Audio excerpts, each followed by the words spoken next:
안녕하세요. 만나서 반갑습니다.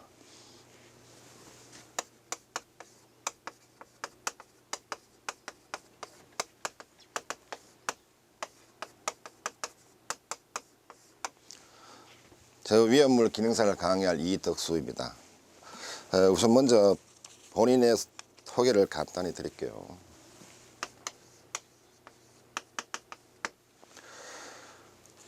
저는 일단 1989년도부터 부평에서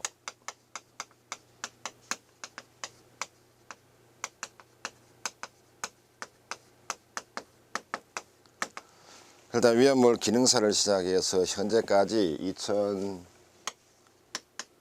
2012년까지 일단 주로 한 분야는 위험물하고 소방설비였습니다. 그래서 1989년도부터 93년도까지 일단 위험물 기능사 위험물 산업기사를 강의하다가 그 다음에 1995년도부터는 일단 소방설비 분야, 물론 이 학원을 비롯해서 여러가지 모든 부평 서울 시내 일단 기술대학원에서 수업을 해왔습니다. 그리고 현재는 제가 일단 2008년도에 일단 소방시설 관리사를 취득해서 현재는 일단 소방설비업체에 근무를 하고 있습니다. 그러면은 일단 위험물의 기능사는 것이 어떤 것인지 일단 간단히 설명을 드리고 일단 수업에 진행하도록 하겠습니다. 그러면은 일단 위험물 기능사는 것은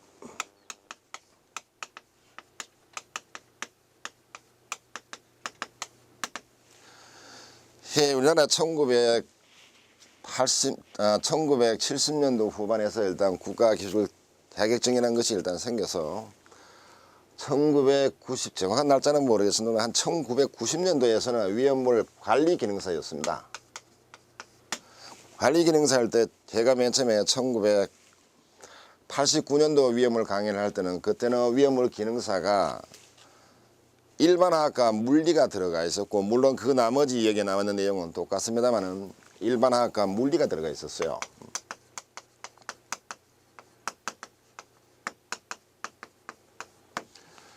그러다가 위험물이 바뀌면서 위험물 기능사로 명칭이 바뀌면서 일반하고 물리가 일단 90년대 후반에 가서 일단 삭제가 되고, 그 다음에 쭉 저 넘어와서 2000년도 들어와서는 현재 여기에 나와 있는 예를 들어 화재방, 소화방법, 일단 위험물 법령 1부터 66까지 이렇게 나와 있는데, 현재 2011년까지는 위험물이 1류부터 66까지가 있습니다. 그래서 위험물증에 보시면은 위험물 기능사 제1류, 그 다음 제2류, 제3류 이렇게 나와 있는데, 2012년부터는 일단 위험물 기능사가 6종류가 아니고 한 가지입니다. 그래서 위험물 기능사 이렇게 나왔어요. 이 위험물 기능사로 나와 있으니 현재 2011년까지는 위험물 기능사는 1부터 66까지 되어 있고, 그 다음 위험물 산업기사 기능장이 있는데, 12년부터 바뀌는 것이 예를 들면 만약에 현장에서 1류 위험물 쓰고 4류 위험물 쓰게 되면은 기능사는 1류 한 사람, 4류 한 사람 이렇게 채용을 해야 되는데, 2012년도부터는 위험물은 1류부터 66까지 다 한 자격증으로 되기 때문에 1류나 6류 어떤 위험물을 사용하더라도 일단 위험물 기능사는 일단 취업을 할 수 있다, 이렇게 보시면 될 것 같아요. 그래서 위험물 기능사는 현장에 가면은 일단 위험물 안전관리자로 선임이 됩니다. 이 위험물 안전관리자로 선임이 되면은 그 공장에 예를 들면 원료 위험물 입고에서부터 물건이 나갈 때까지 모든 위험물, 그 얘기는 1류부터 6류 위험물의 모든 위험물을 취급 관리, 그 다음에 현장의 안전교육까지 다 취급하는 것이 위험물 기능사다, 이렇게 보시면 될 것 같아요. 그래서 위험물 기능사는 일단 위험물을 취급하고 만드는 공장에 무조건 위험물 기능사가 들어가야 되고, 그 다음에 이제 거기서 플러스 알파라는 것이 이제 수첩이라는 것이 있습니다. 한국소방안전협회에서 교육을 받고 일정의 일단 교육비 내고만 나오는 것이 수첩인데, 이 수첩은 주로 주유소에 선임한다. 일단 주유소라는 것은 위험물이 주로 보면 일단 우리나라 주유소에 일단 뭐 수만 개가 되는데 이 주유소에서는 위험물 안전관리자 수첩으로 일단 위험물 안전관리자 선임이 가능을 하고 그 나머지 일단 공장에 들어가서는 일정 규모 이상은 수첩으로서 위험물 안전관리자 선임이 안 됩니다. 그래서 위험물 기능사 이상의 자격증으로 선임하는 것이 일반 공장의 위험물 안전관리자 선임이다 이렇게 보시면 돼요. 그래서 어쨌든 간에 그 나머지 소방설비 같은 경우는 일반 건축물 같은 경우는 위험물 기능사를 가지고 그 업체나 그 빌딩에서 일단 위험물 안전관리자로 선임이 되어 있으면은 소방설비가 없더라도 바관리로 선임이 될 수 있는데 일반 건축물이나 공장에 일단 바관리로 선임이 되어 있는데 위험물 안전관리랑 같이 겸직이 안 된다 해서 일단 위험물은 오로지 위험물 기능사 자격증만 가진 사람이 저 위험물 안전관리로 선임할 수 있다 이렇게 보시면 돼요. 그 다음에 위험물에서 일단 보시면 시험 과목이 중요한 것인데 어떻게 공부를 하실 건지 그 다음에 시험 과목의 내용이 어떤 것인지 보시면은 물론 뭐 이 책 내용에 나와 있습니다만 이 위험물은 현재 일단 기능사는 과목이 없습니다. 없고 60문제 중에 일단 36개만 맞으면 되는데 우선 화재 예방과 소방법이 있어요.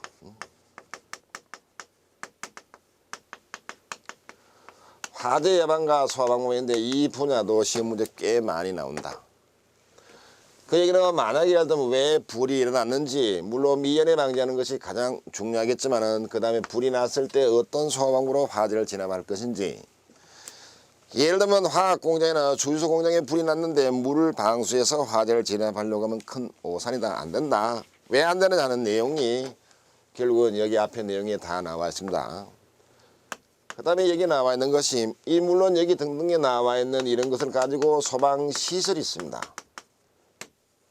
여기에 보시면은 소방시설은 물론 뭐 위험물 기능사에는 일단 소방시설 문제가 그렇게 많이는 출제 안 됩니다.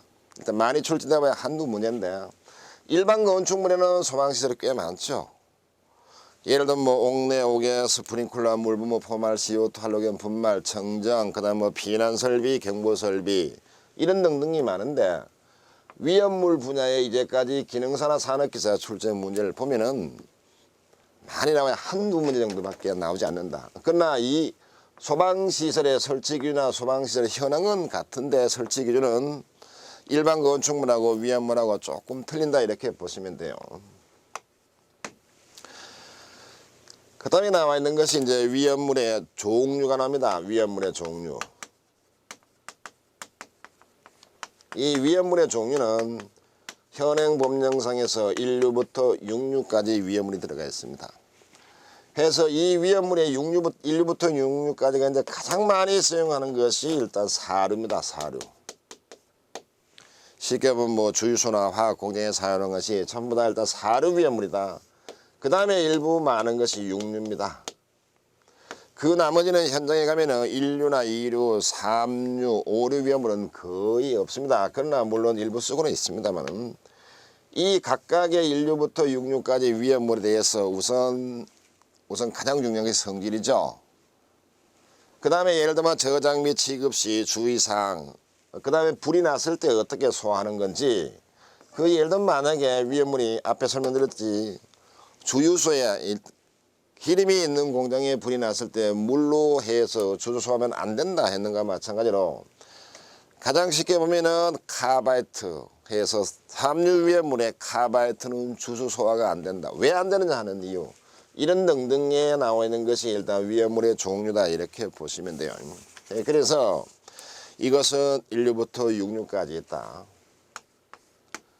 그 다음에 현행 법령입니다.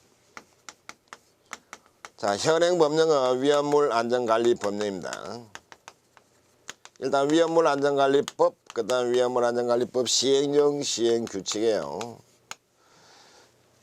그런데 이제까지 출제 기준을 보면은 자, 법하고 령은 거의 안 나온다 이렇게 보시면 돼요. 그러나 전혀 안 나오는 건 아닙니다. 예를 들어 많이 나오면 한 두세 문제 정도 이렇게 출제가 되고 법령에서 가장 많이 출제가 되는 것이 규칙입니다. 이 규칙은 별표 4부터 일단은 별표 21 정도까지입니다.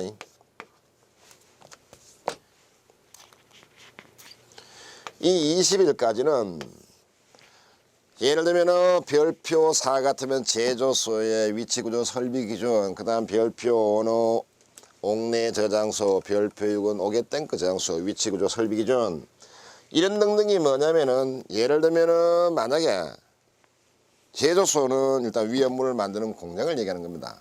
그 위험물 만드는 공장에 자 위험물이 입고가 되면은 일단 제조소를 만들기 위해서는 소방관서의 허가를 받아야 되고, 예를 들면 허가 받기 전에는 예를 들면 뭐 안전거리, 보유공지, 그 다음에 거기 나와 있는 건축물을 어떻게 짓겠다, 이런 등등의 모든 것이 나와 있기 때문에 이 법령은 주로 실무 쪽이다 이렇게 보시면 돼요. 그래서 이론만 공부하시는 분은 실무가 조금 부족하다 보니까 자 여기에 위험물 안전관리 법령 쪽에서 조금 어렵다 이런 인식은 일부 하고 있습니다. 지금 현재 보면은. 그래서 뭐 이 법령도 많이 보시다 보면 그렇게 어려운 게 없다고 이렇게 봅니다만은. 자 그 다음에 일반화학입니다. 일반화학. 이 일반화학은 2011년도부터 들어간 과목입니다. 이 물론 뭐 앞에 설명드렸듯이 1990년도 아니면 1980년도 이때는 일반화학이 있었습니다. 그때 지금 정확한 기억이 없지만 일반화하고 물리하고 15문제 나누고 알고 있어요. 그런데 현재 2011년도부터 일반화학이 문제가 들어갔는데 2011년도 출제 현황을 보면은 일반화학이 한 문제도 안 나왔습니다. 그러나 이 물론 뭐 일반화학이 들어갔다 하니까 예를 들면 한두 문제 정도는 나올 가능성이 있다. 이렇게 보시면 돼요. 예, 그래서 일반학은 만약에 뭐 어려우시면은 포기를 하셔도 큰 문제 없지 않냐 이렇게 생각을 합니다. 예, 그러면은 이런 시험 과목에 크게 뭐 이거는 일단 시험 과목이 없습니다. 일단 기능사는. 그래서 어떻게 공부를 해야 될 거냐 하는 것인데, 시험 문제가 가장 쉬운 그 분야는 가장 많은 점수를 일단 취득을 해야 되고, 예를 들면 어려운 과목은 뭐 일단 정되지 않으면 뭐 똑같은 문제로 찍는, 정답으로 찍는 그런 방법이 있다 이렇게 했는데, 물론 많은 것을 공부하시면은 자 화재 예방 소화 방법은 쉽습니다. 이것은 뭐 일반인들이 이해하기 쉬운 것이고 어려운 일단 전문 용어가 없기 때문에 이것은 좀 쉽다고 보는데, 위험물이 어렵습니다.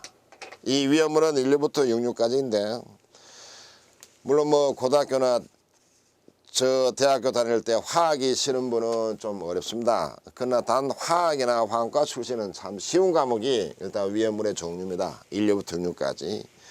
예, 그래서 거기는 주로 이제 화학식이 나오다 보니까 CO가 크게 되면은 똑같은 예를 들면 대문자로 됐으면 일산화탄소고, C는 일단 대문자, O는 소문자면은 이것은 코발트로 되어 있죠. 물론 여기에 위험물은 뭐 일단 코발트는 거의 안 납니다만은 CO가 일산화탄소 이런 식으로 화학식이 들어가고, 그 다음에 뒤에 보면은 뭐 일단 숫자가 들어가는데 이것이 무엇이냐, 뭐 CO2는 이산화탄소다 이렇게 나와 있는데, 이런 등등의 화학식의 계수를 맞추는 것이 어렵고, 그 다음에 화학식으로 이용해서 화학 반응식을 맞추는데 앞에 숫자 개념이 틀리면은 그 화학식이 틀린 반면에 그 문제, 일단 문제 풀이도 당연히 틀리기 때문에 일단 계수는 정확히 맞추기 때문에 위험물이라는 것이 조금 어렵다 이렇게 봐요. 그리고 나머지 법령은 하는 만큼 공부가 시험이 됩니다. 이것은. 그래서 화재 예방하고 그 다음에 위험물하고 어느 정도가 한 30개 정도 가까이는 맞아 주어야만이 일단 법령은 현장 실무이기 때문에 해서 그렇게 해서 한 36개 이렇게 보시면 되는데, 자 우선 시험 공부하는 방법을 어떻게 할 거냐.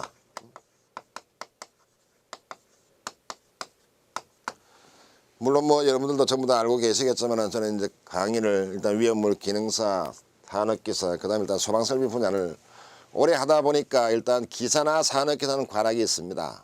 이 위험물 산업기사도 지금 보면은 2004년도인가 5년도 그 전까지는 일단 과락이 없었어요. 60문제입니다.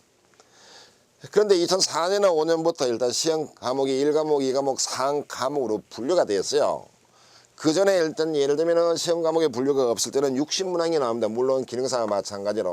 자, 60문항이 나와요. 이 60문항 중에 36개만 맞으면 됩니다.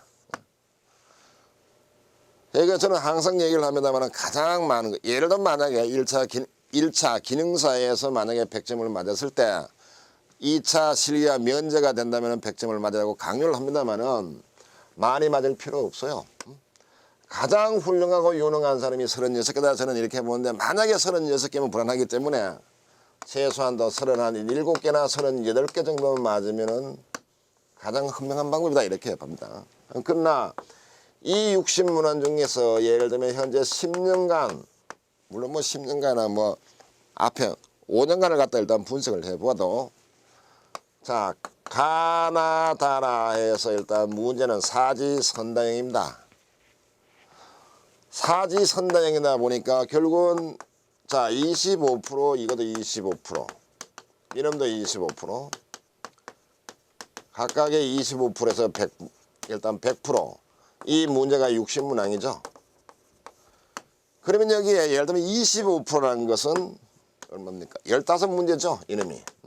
자 15문항 다 똑같이 15문항이라면은 가나다라가 15문항에 일단 정답이 나온 예는 극히 드뭅니다. 그러나 어떤 데 때에 따라서는 정답이 15개가 똑같이 균등하게 나온 예는 있습니다. 그러나 가나다라가 예를 들면 만약에 가락이 있죠. 여기는 가락이 없습니다. 그래서 한 문제가 예를 들면은 정답이 20개의 정답이 나온 예는 극히 드물다. 이 물론 없는 건 아닙니다. 그 다음에 만약에 한 문제 정답이 10개 이하가 되는 정답도 극히 드물다 하는 얘기는 가나다라가 거의 보면은 예를 들면 10개에서 20개 사이에 들어가 있다 이렇게 보시면 돼요.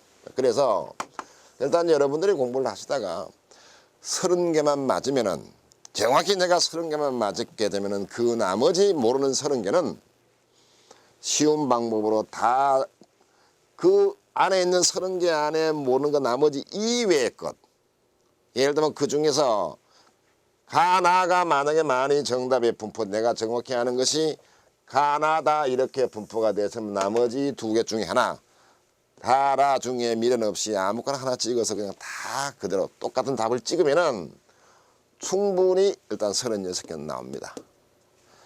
그 얘기는 제가 1989년도에 저 부평에서 위험물 기능사를 할 때 그때 약 한 20명이 되었어요. 20명이 되었는데 일단 그렇게 일단 공부를 시작하시라 이렇게 해서 시험을 보고 나서 2명은 한 일단 점수가 보니까 한 저 60점이 훨씬 넘습니다만 그 나머지 약 한 17, 8명은 거의 한 28개에서 30개 정도 이렇게밖에 나오지 않았어요. 그래서 일단 전부 다 찍었냐 했더니 다 그렇게 찍었다 해서 결론은 한 명이 일단 불합격이 되고 그 나머지 19명은 합격된 예가 있기 때문에 그 뒤로 일단 기능사 문제가 출제된 것을 갖다 정답의 분포를 분석을 쭉 해보면은 거의 다 일단 15개에서 플러스 마이너스 한 20% 30% 이렇게 왔다 갔다 한다 이렇게 보시면 돼요.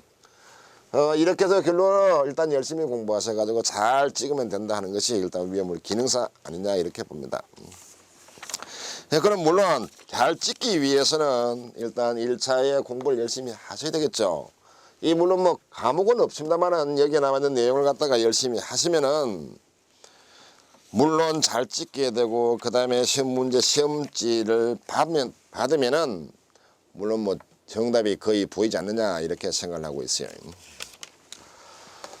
자 이렇게 일단 시험에 대해서는 간단히 설명을 드리고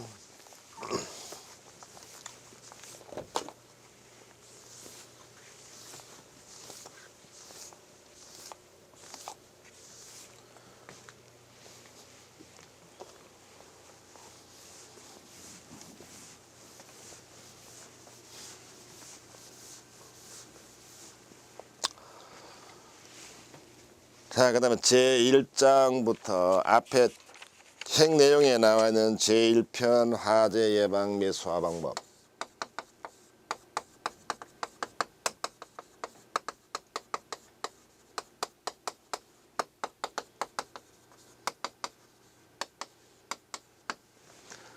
이 1편이 이제까지 보면은 출제 경향을 보면은 시험 문제 많이 출제되었던 항목이다 이렇게 보시면 돼요. 자, 그래서 1장에 화재 예방이 나와 있습니다.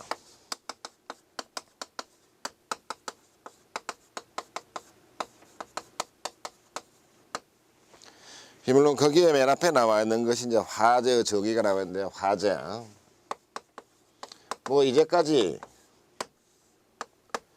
위험물 기능사에는 화재 정의가 나온 적은 없습니다. 그러나 소방설비기사는 종종 나오는 문제인데, 자, 화재 정의는 물론 그 책 내용에 나와 있는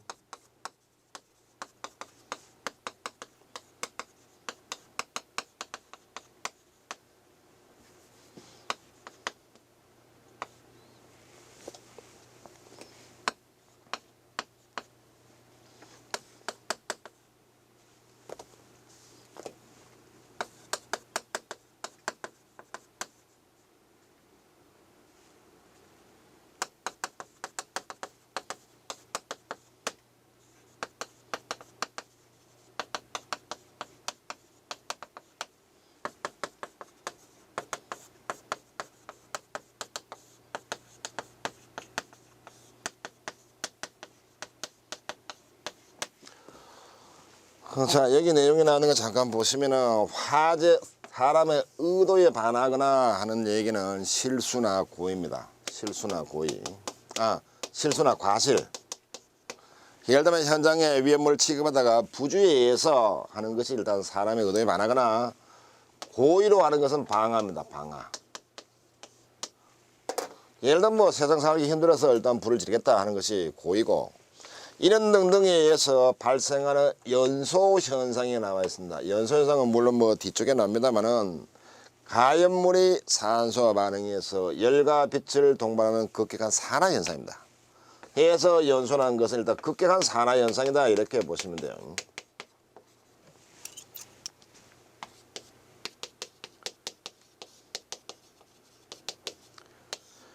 자, 여기서 급격한 산화 현상이라는 것이, 예를 들면은 산화 현상이라는 것은 산소와 반응해서 일단 부식이 된다 쉽게 보시면은, 자, 산소와 반응해서 일단 불이 일어난다 이렇게 보시는데, 저 쇠파이프가 만약에 부식이 되는 것도 산화 현상이다.